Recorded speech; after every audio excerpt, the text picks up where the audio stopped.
Picture this. You're standing in the Grand Cathedral of Westminster Abbey in the year 1501, watching what appears to be a fairy tale wedding unfold before your eyes. The bride, a radiant Spanish princess named Catherine of Aragon, glides down the aisle in silk and gold, her dark eyes sparkling with hope and innocence. Beside her stands Prince Arthur, heir to the English throne, barely 15 years old but carrying himself with royal dignity. The ceremony is magnificent. Hundreds of nobles in their finest attire, soaring Gothic arches draped in tapestries, the sweet sound of choir voices echoing through the ancient stones. But what you're witnessing isn't a love story. It's the opening act of one of history's most twisted royal dramas, a marriage that will eventually tear apart the very fabric of Christianity in England, destroy lives, topple dynasties, and leave a trail of blood that stretches across centuries. Because beneath the pageantry and political promises, royal marriages have never been about love. They've been about power, bloodlines, and the ruthless pursuit of dynasty, often at a cost so horrific that it defies comprehension.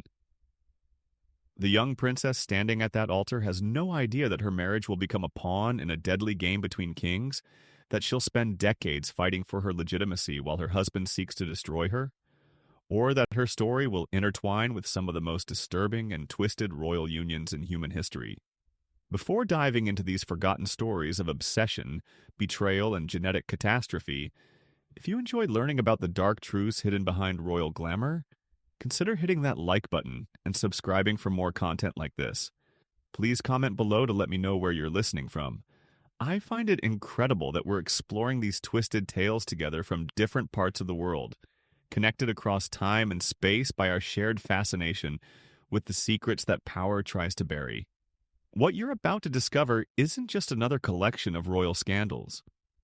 These are stories that reveal the true cost of absolute power, where individuals were reduced to tools of dynastic continuity, and children were forced into political roles far beyond their years, and where the pursuit of pure bloodlines created monsters that would haunt entire civilizations. The marriages we'll explore represent some of humanity's darkest impulses, dressed up in crowns and ceremonies, and their consequences echo through history even today. To understand these twisted royal marriages, we must first grasp the brutal logic that created them. For over 1,000 years, European royalty operated under a simple but devastating principle. Bloodline purity was more important than human welfare. They believed that royal blood was literally different from that of commoners. Divinely blessed, genetically superior, a sacred inheritance that must be preserved at all costs. This obsession with bloodline purity led to a practice that modern science has proven catastrophic: systematic inbreeding. Cousins married cousins, uncles married nieces, and in some cases brothers married sisters, all in the name of keeping royal blood pure. What they created instead was a genetic nightmare that would produce some of history's most tragic figures: rulers who couldn't speak, children who couldn't walk, queens driven to madness, and dynasties that collapsed under the weight of their own corrupted DNA. The most infamous example of this genetic catastrophe was the Habsburg dynasty of Austria and Spain. Their family motto might as well have been, "Let others wage wars, we shall marry," because for 3 centuries they used marriage as their primary weapon of conquest. But their strategic marriages came with a terrible price. By the time the last Spanish Habsburg king, Charles II, was born in 1661, he was more inbred than a child whose parents were brother and sister. Charles couldn't speak until he was 4 years old. He couldn't walk until he was 8. His tongue was so large he could barely eat solid food, drool constantly pouring from his mouth. His jaw protruded so severely that his teeth couldn't meet, giving him the characteristic Habsburg jaw that had become increasingly pronounced with each generation of cousin marriages. But perhaps most tragic of all, Charles was impotent and intellectually disabled, the final broken endpoint of centuries of genetic manipulation. The physical deformities were horrifying enough, but the psychological damage was even worse. Charles lived in constant pain, suffered from epileptic seizures, and was so mentally unstable that court officials had to make important decisions without consulting him. When he died in 1700 at age 38, he left no heirs, ending the Spanish Habsburg line forever and plunging Europe into the War of Spanish. But Charles wasn't unique. He was simply the most visible victim of a system that had been destroying royal children for generations. His sister, Maria Theresa, suffered from similar deformities and died young. His cousin, Margaret Theresa, was married to her own uncle at age 15 and died 6 years later, her body unable to survive the repeated pregnancies that were demanded of her. The Habsburg family tree didn't branch. It was a twisted vine that choked itself in its own coils. The Spanish Habsburgs provide a perfect case study in how political ambition can create human monsters. Over 2 centuries, 11 Spanish Habsburg kings contracted marriages. 9 of these unions were between blood relatives, third cousins or closer. Each generation became more deformed, more mentally unstable, more incapable of ruling effectively. Yet the marriages continued because political alliances mattered more than human suffering. Court physicians documented these genetic disasters with clinical precision, but they never dared to suggest the obvious solution. Stop marrying relatives. Instead, they blamed mysterious ailments, divine displeasure, or the corrupted heir of certain palaces. The truth was too politically dangerous to acknowledge. The very foundation of royal legitimacy, the idea that royal blood was pure and sacred, depended on maintaining the fiction that these marriages were not only acceptable but divinely ordained. The psychological impact on the women trapped in these arrangements was particularly devastating. Imagine being told from birth that your only purpose in life is to marry your cousin, produce heirs, and preserve a bloodline that's already poisoned. Picture growing up knowing that your physical deformities, your mental struggles, your inability to bear healthy children all stem from decisions made by ancestors who valued political power more than human welfare. These women lived in constant fear of pregnancy, knowing that each conception might produce a child even more damaged than themselves. They endured miscarriage after miscarriage, watched their babies die in infancy, and blamed themselves for failures that were actually the inevitable result of genetic catastrophe. Many developed what we would now recognize as severe depression, anxiety disorders, and post-traumatic stress, conditions that were then dismissed as feminine weakness or divine punishment. But the Habsburg genetic experiment wasn't the only twisted marriage tradition that plagued royal houses. Ancient Egypt took the practice of royal incest to even more extreme levels, institutionalizing brother-sister marriage as a divine requirement. The pharaohs believed that marrying their siblings preserved their connection to the gods and maintained the purity of their divine essence. The Ptolemaic dynasty, which ruled Egypt for nearly 3 centuries after Alexander the Great's conquest, made sibling marriage a cornerstone of their rule. Generation after generation of Ptolemaic rulers married their own brothers and sisters, creating a genetic isolation that was even more severe than what the Habsburgs would later achieve. Cleopatra VII, the famous last pharaoh of Egypt, was the product of this systematic inbreeding. And modern DNA analysis suggests she may have suffered from obesity and other health problems as a direct result of her genetic inheritance. The most tragic victim of Egyptian royal incest was probably King Tutankhamun, whose mummy reveals the horrific consequences of high-level inbreeding. DNA analysis shows that his parents were likely siblings, and he suffered from a cleft palate, a club foot, numerous other physical deformities, and a compromised immune system that made him vulnerable to diseases that would normally be survivable. He died at just 19 years old, his body unable to cope with the accumulated genetic damage inherited from generations of incestuous marriages. These weren't isolated cases of royal excess. They were systematic programs of human destruction carried out over centuries by people who should have known better.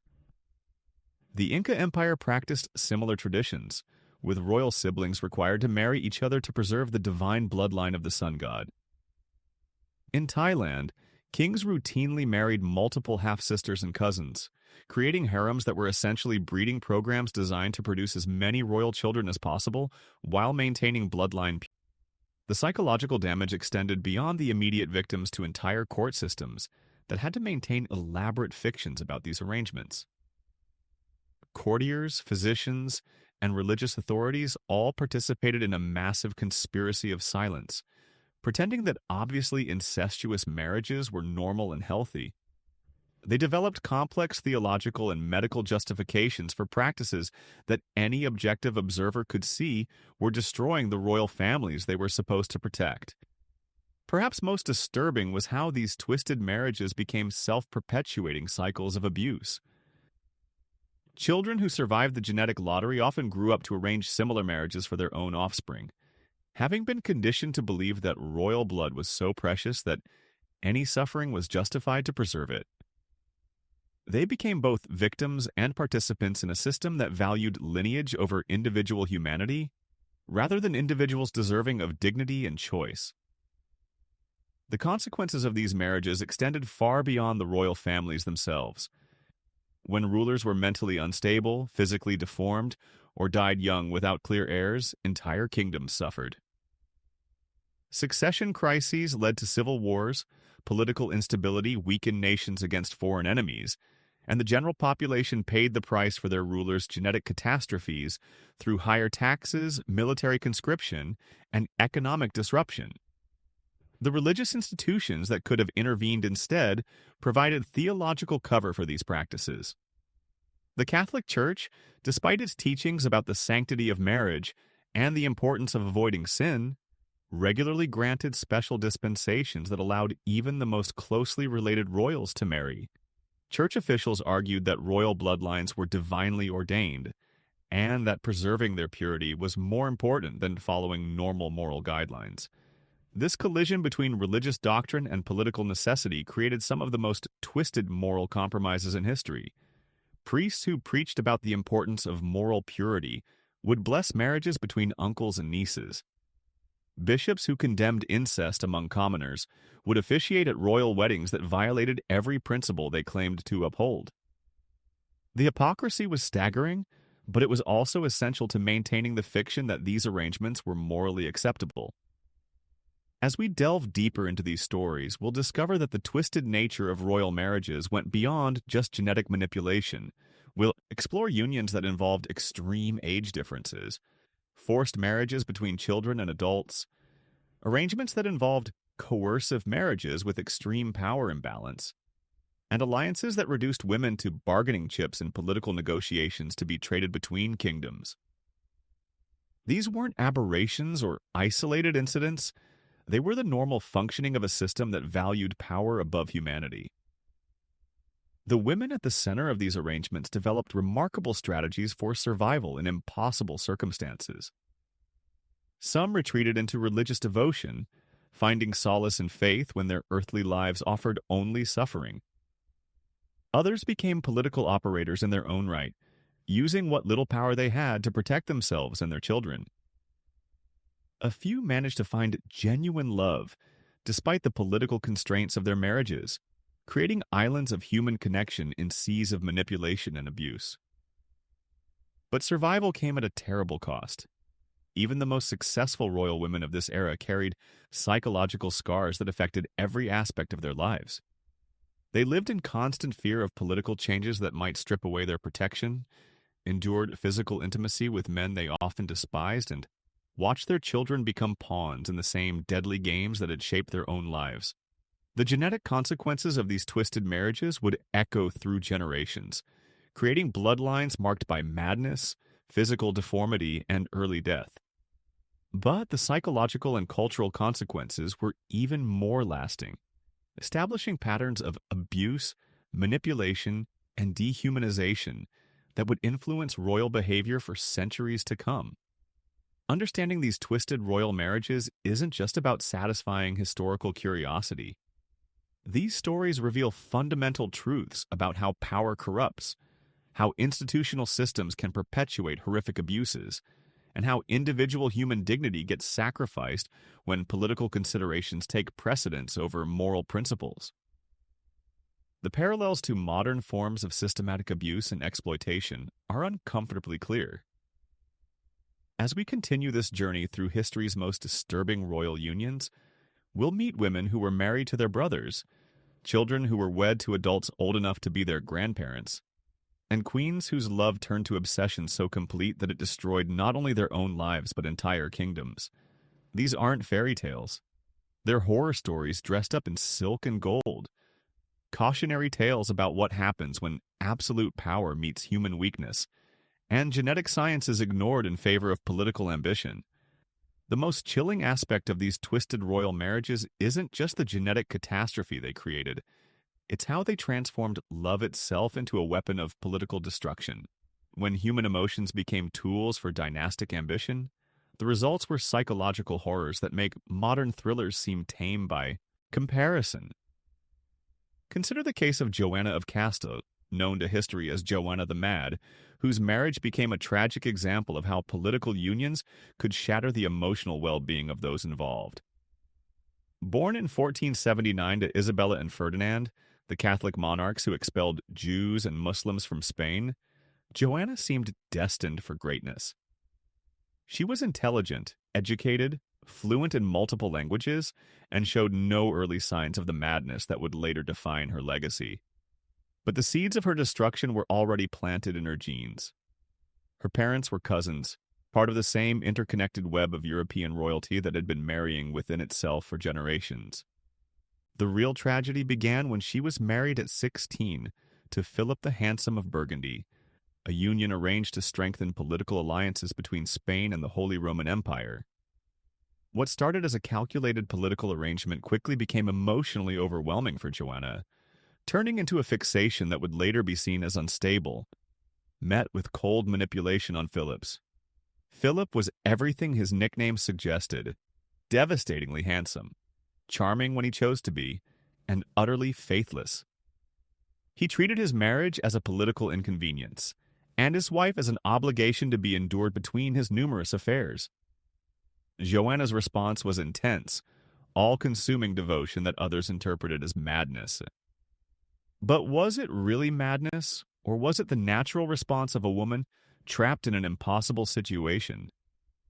She had been raised to believe that marriage was her highest calling, that producing heirs was her sacred duty, that her husband was her lord and master in all things.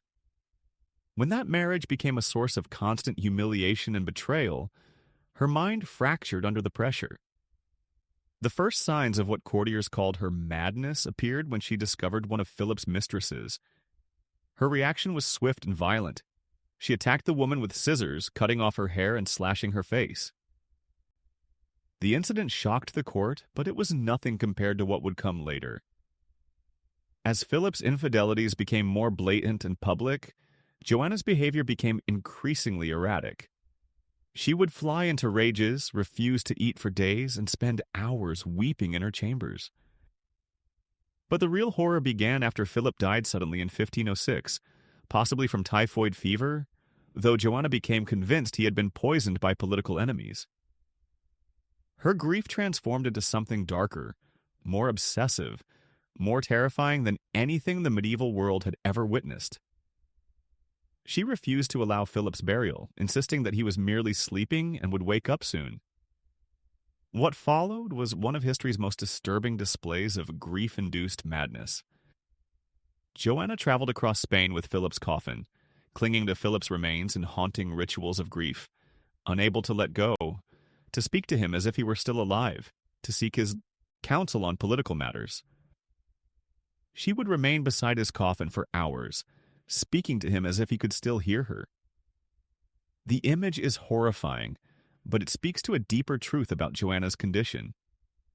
She had been so isolated, so deprived of genuine human connection, that even death couldn't break her attachment to the one person who had shown her attention, however cruel and manipulative that attention had been.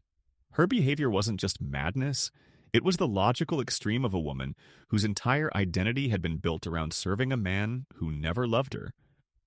Her father Ferdinand and later her son Charles V used Joanna's supposed madness as a justification to lock her away for 46 years. She was imprisoned in the royal convent of Santa Clara in Tordesillas, where the conditions were deliberately designed to break whatever remained of her spirit. She was kept in dark, cold rooms, given minimal food, denied basic hygiene, and subjected to constant surveillance by guards who reported her every word and gesture to her captors. The attendants who served during her imprisonment left behind accounts that reveal the true nature of her confinement. Joanna would go weeks without washing, tear her clothes to shreds, scream for hours at times, and refuse to participate in religious services. But these behaviors weren't symptoms of inherent madness. They were the natural responses of someone suffering from severe depression, anxiety, and post-traumatic stress. Conditions exacerbated by decades of isolation and systematic abuse. Modern historians increasingly believe that Joanna's madness was largely political, a convenient excuse to remove a legitimate while her male relatives ruled in her name. Her behavior, while extreme, can be understood as the desperate actions of someone whose capacity for normal human relationships had been destroyed by a system that valued her only for her ability to produce male heirs and legitimize political alliances. The genetic component of Joanna's condition cannot be ignored. Her family tree shows clear patterns of mental illness, depression, anxiety, and obsessive behaviors that become more common and more severe with inbreeding. Her great-grandmother had experienced similar episodes of what courtiers called melancholy madness. Her daughter Catherine would later show signs of severe depression and paranoid delusions. The pattern was clear to anyone willing to see it, but acknowledging the connection between inbreeding and mental illness would have undermined the entire foundation of royal legitimacy. Joanna died in 1555, still imprisoned, still officially mad, her death barely noted by the kingdom she had once been destined to.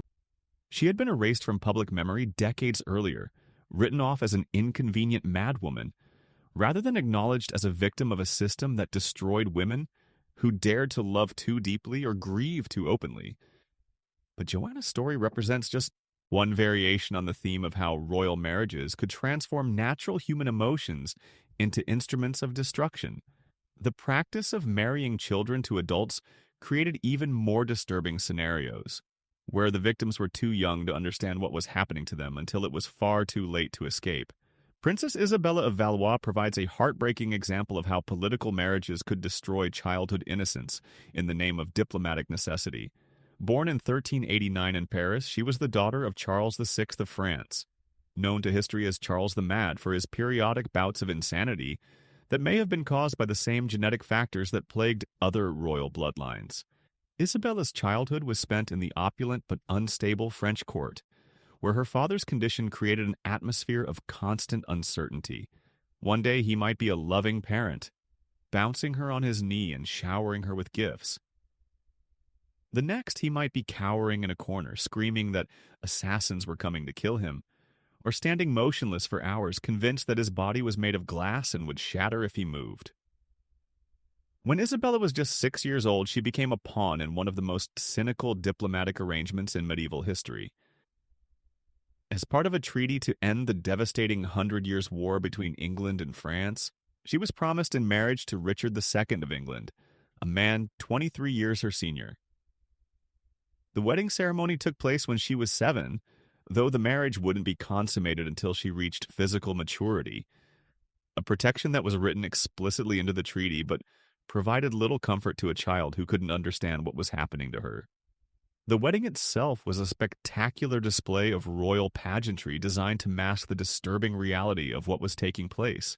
Isabella processed through London streets in a litter decorated with English roses and French lilies, symbolizing the union of two kingdoms. She wore a crown specially made for her small head, and her train was carried by English duchesses who had been chosen to serve as her guardians and teachers. But beneath the ceremony and celebration was a child who had been torn from everything familiar and thrust into a foreign court where she was expected to immediately adapt to new customs, a new language, and a new role as queen. The crowds that lined the streets called out blessings in English, which she was only beginning to understand, but she smiled and waved as she had been taught, already learning the performance skills that would be essential to her survival. Richard II initially treated Isabella with genuine kindness, perhaps seeing in her the daughter he never had, rather than the wife she was destined to become.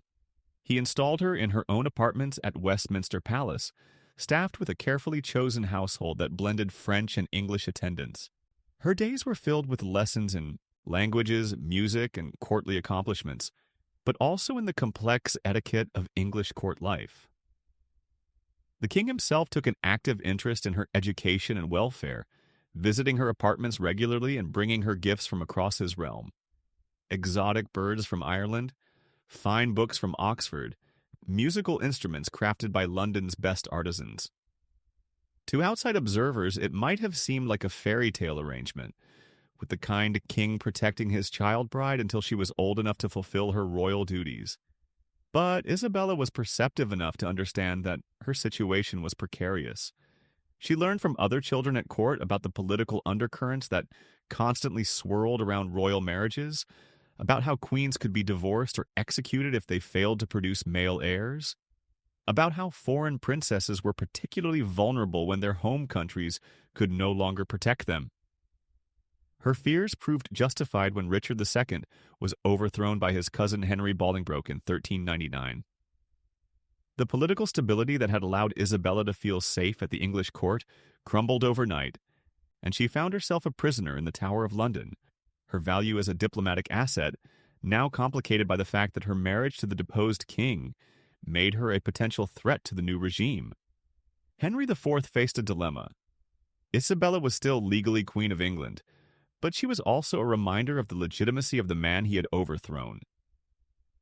Keeping her in England risked creating a focal point for opposition to his rule, but sending her back to France might be interpreted as a sign of weakness. The solution was typical of royal politics in its cynical calculation.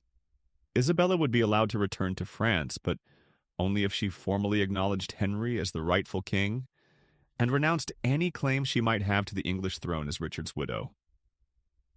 For Isabella, now 11 years old, the choice was stark.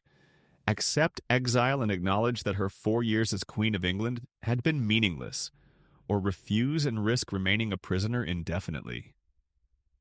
She was being asked to make a decision that would affect not only her own future, but the relationship between England and France for years to come.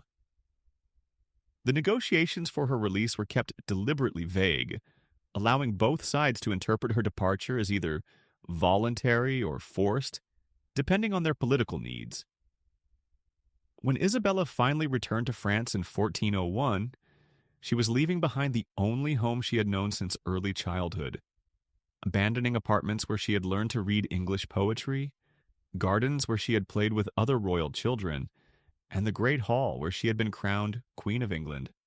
The reunion with her family was complicated by her father's deteriorating mental condition and her mother's calculation about how Isabella's unique position might be used to advance French interests. As the widow of an English king, Isabella had a diplomatic status that could prove valuable in future negotiations, but she also carried the psychological scars of someone who had learned too young that love and protection could be withdrawn without warning when political circumstances changed. Isabella's story illustrates how even the most apparently benign royal marriages could inflict lasting psychological damage on their victims. She had been treated with kindness by Richard II, but that kindness was always conditional, always dependent on political factors beyond her control.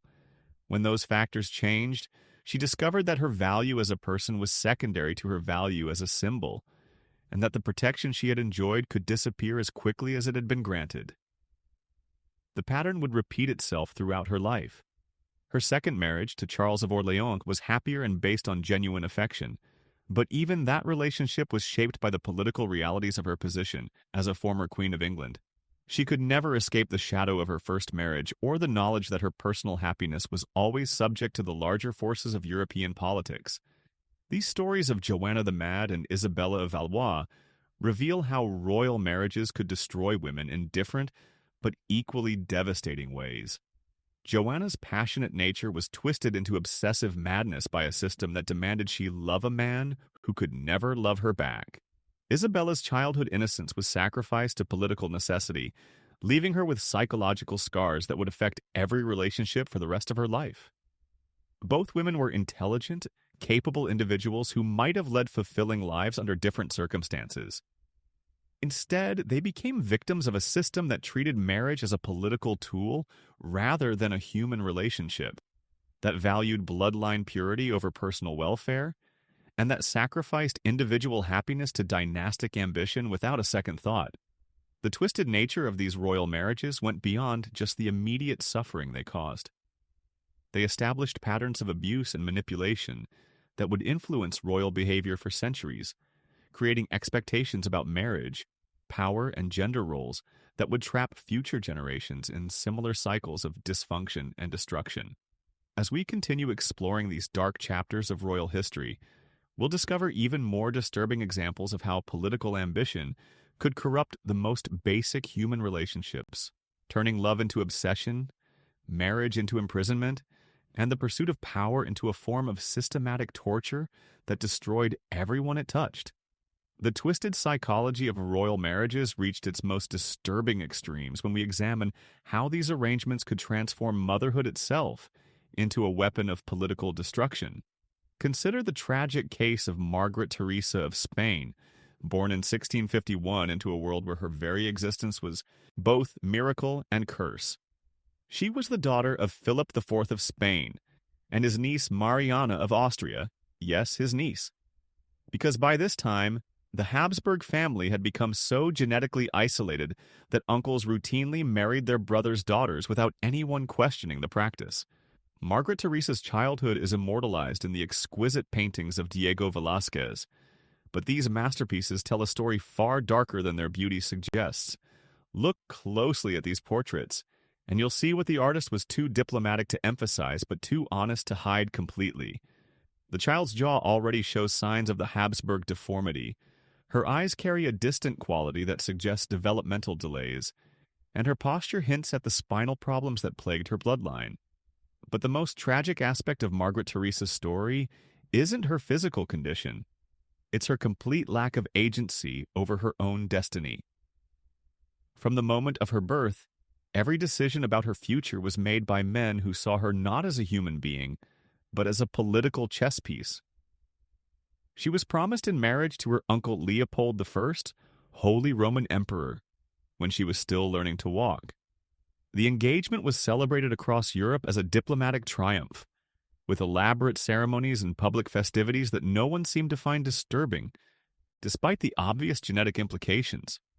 Margaret Teresa grew up knowing that her entire purpose in life was to marry her uncle and produce heirs to continue the Habsburg dynasty. She received the finest education available to women of her time: languages, music, painting, dancing.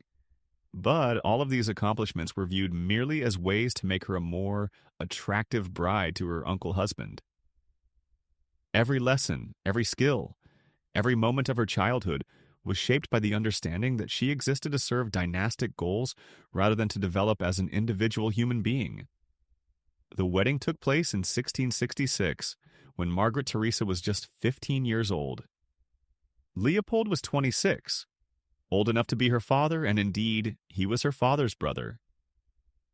The ceremony was celebrated with elaborate pageantry designed to demonstrate the power and unity of the Habsburg dynasty. But for Margaret Teresa, it marked the end of whatever childhood she had left. The physical reality of her marriage was something court records hint at, but never explicitly describe. Margaret Teresa was expected to become pregnant immediately, despite her young age and the genetic factors that made healthy childbearing extremely difficult for Habsburg women. The pressure was immense. The continuation of two royal bloodlines depended on her ability to produce male heirs, and every month that passed without conception was seen as a personal failure. She did become pregnant multiple times, but the results were heartbreaking. Her first child, a daughter, survived only a few months before succumbing to the genetic defects that plagued Habsburg, offspring. Her second pregnancy ended in miscarriage. When she finally gave birth to a son who survived infancy, the relief at court was palpable, until it became clear that the child had inherited the full spectrum of Habsburg genetic problems. Margaret Teresa herself grew weaker with each pregnancy.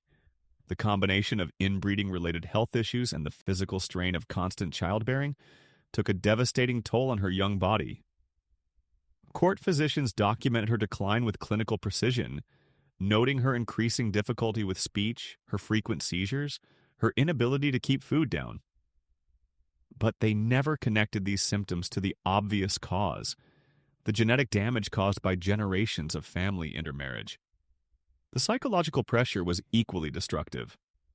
Margaret Teresa lived with the constant knowledge that her value as a person was directly tied to her reproductive success. Every pregnancy was scrutinized by court officials, every symptom analyzed for signs of potential problems. Every day that passed without conception was seen as evidence of her failure as a wife and queen.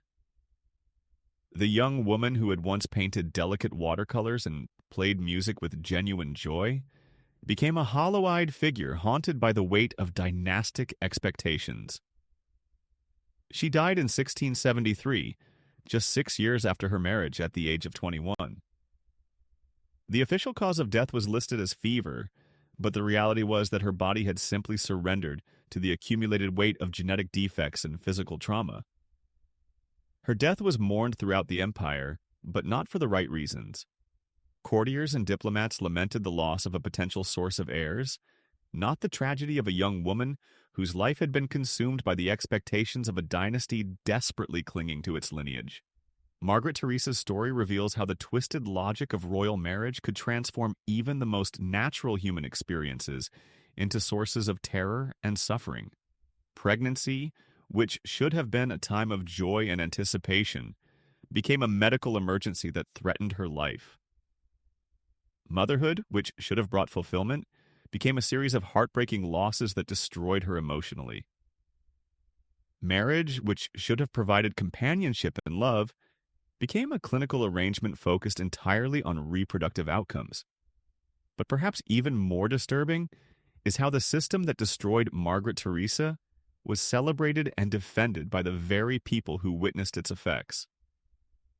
Court physicians wrote detailed reports about her declining health, but never suggested that cousin marriage might be the cause. Religious authorities blessed her union with elaborate ceremonies while ignoring the obvious moral problems with marrying blood relatives. Political advisors celebrated the diplomatic advantages of the marriage while dismissing the human cost as irrelevant to their calculations. The pattern repeated itself across Europe as royal families continued to marry within their own bloodlines despite mounting evidence of the genetic consequences. In France, the court of Louis XIV provided a slightly different but equally twisted variation on these themes, where royal marriages became elaborate theatrical performances designed to hide the psychological and physical dysfunction beneath the surface. Anne of Austria, who married Louis XIII in 1615, experienced a different kind of torture within the gilded cage of royal marriage. Born in 1601, she was the daughter of Philip III of Spain and Margaret of Austria, another uncle-niece pairing that had become standard practice among the Habsburgs. Her marriage to the French king was part of a complex diplomatic arrangement meant to cement peace between two powers that had been at war for decades. But what no one anticipated was the psychological catastrophe that would unfold when Anne found herself trapped between impossible expectations and genetic realities. As Queen of France, she was expected to produce male heirs to secure the succession, but as a Habsburg, she carried genetic defects that made healthy childbearing extremely difficult. Her first several pregnancies ended in miscarriage or infant death, each loss adding to her depression and the political pressure surrounding her position. The court physicians, following the primitive medical understanding of their era, blamed Anne for these reproductive failures. They subjected her to increasingly painful and humiliating treatments, bloodletting, purging, bizarre dietary restrictions, and intimate examinations that violated every principle of human dignity. They examined her body like mechanics studying a broken machine, looking for defects that might explain her inability to produce living heirs. But the real torture was psychological.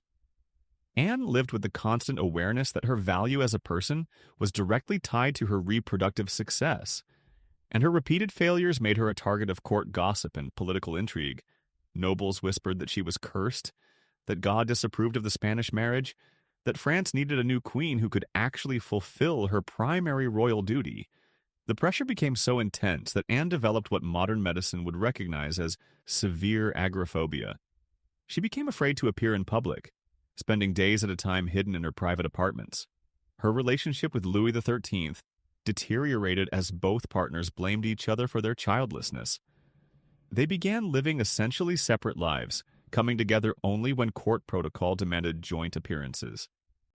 Anne turned to religion for comfort, spending hours in prayer and developing an almost obsessive devotion to Catholic ritual, perhaps hoping that divine intervention might succeed where medical treatment had failed.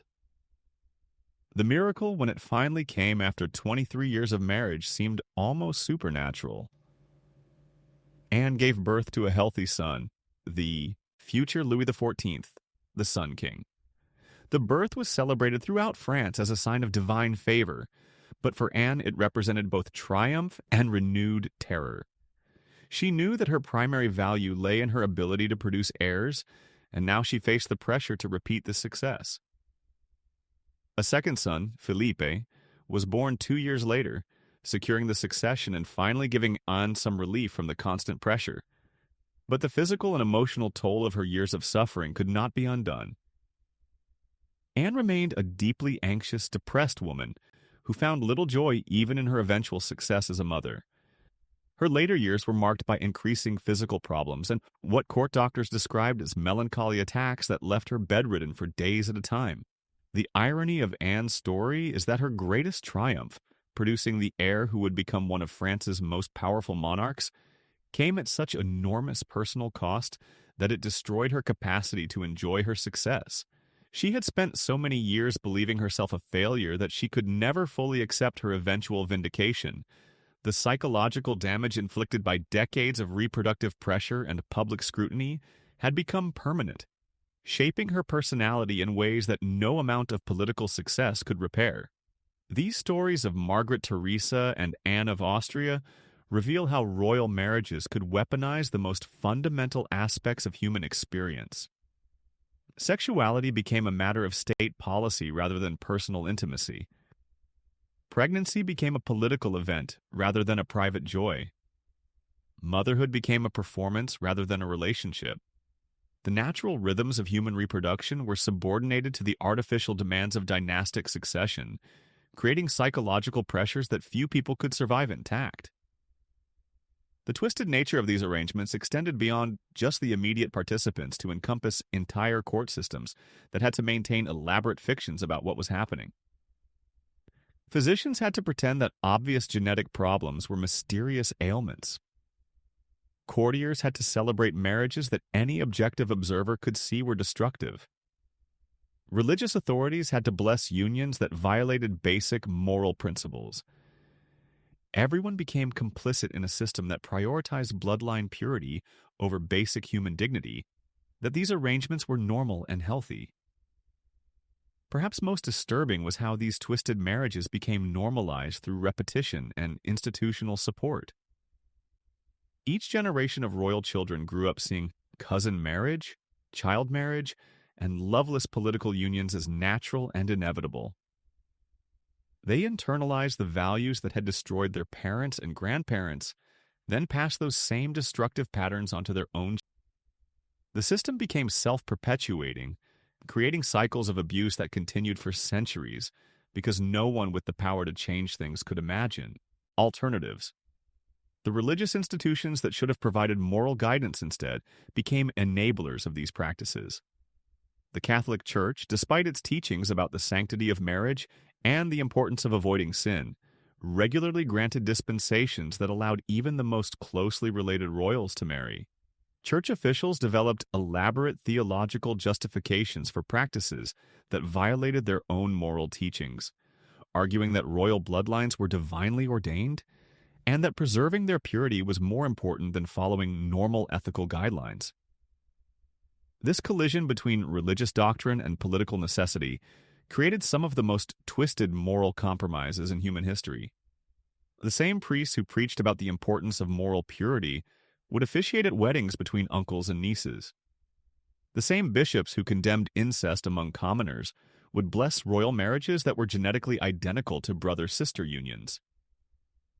The hypocrisy was staggering, but it was also essential to maintaining the fiction that these arrangements were morally acceptable. The long-term consequences of these twisted royal marriages extended far beyond the immediate suffering they caused to individual participants. They established cultural patterns that normalized the treatment of women as property, that justified the sacrifice of individual welfare for political goals, and that created expectations about marriage and family relationships that would influence society for generations. The damage wasn't limited to royal families, it permeated entire social structures, creating attitudes about power, gender, and human worth that would take centuries to overcome. As we prepare to explore even more disturbing examples of how royal marriages could corrupt basic human relationships, it's important to understand that these weren't aberrations or isolated incidents. They were the normal functioning of a system that had lost sight of fundamental moral principles in its pursuit of political power. The stories we've examined so far represent just the beginning of a much darker pattern of institutional abuse that would claim countless victims before finally being recognized for what it truly was: a systematic program of human destruction disguised as diplomatic necessity. The psychological manipulation reached its most sinister form when royal marriages were used to literally erase human identity. Children were torn from their families, forced to forget their names, their languages, their very sense of self, all to serve the twisted ambitions of dynasties that treated individuals as pawns in a grand political game, with little regard for personal identity. But perhaps the most chilling aspect of these arrangements wasn't the immediate suffering they caused. It was how they created feedback loops of trauma that echoed through generations. Women who survived these marriages often became the architects of similar arrangements for their own children, having been so thoroughly broken by the system that they could no longer imagine alternatives. They passed on not just genetic damage, but psychological conditioning that normalized the most horrific abuses as necessary sacrifices for royal duty. The courts that enabled these practices developed elaborate rituals and ceremonies designed to mask the underlying horror.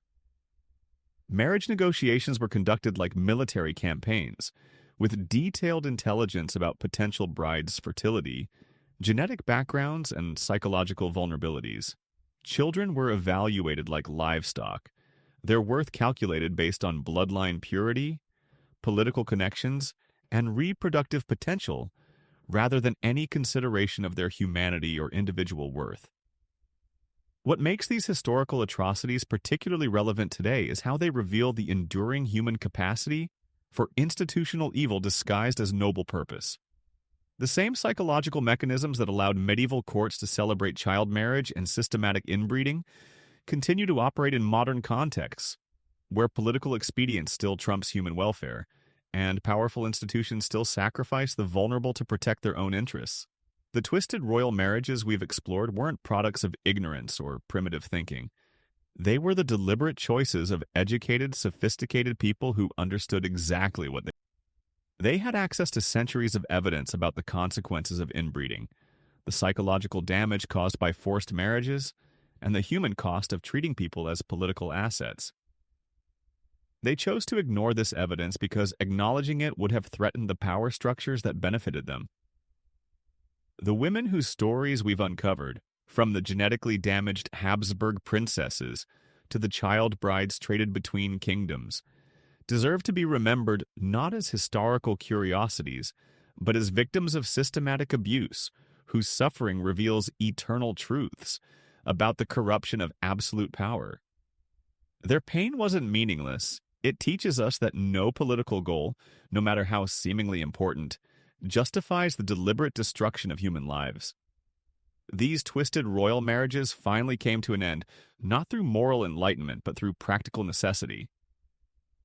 As genetic science advanced and international standards changed, even the most traditionalist royal houses could no longer ignore the mounting evidence that their marriage practices were destroying their own bloodlines.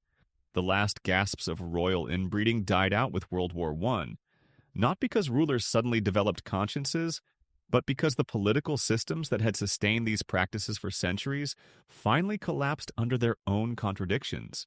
Today, as we witness new forms of institutional abuse and systematic exploitation, the stories of these forgotten royal victims serve as warnings about what happens when power operates without accountability, when tradition becomes more important than human welfare, and when societies choose comfortable lies over uncomfortable truths.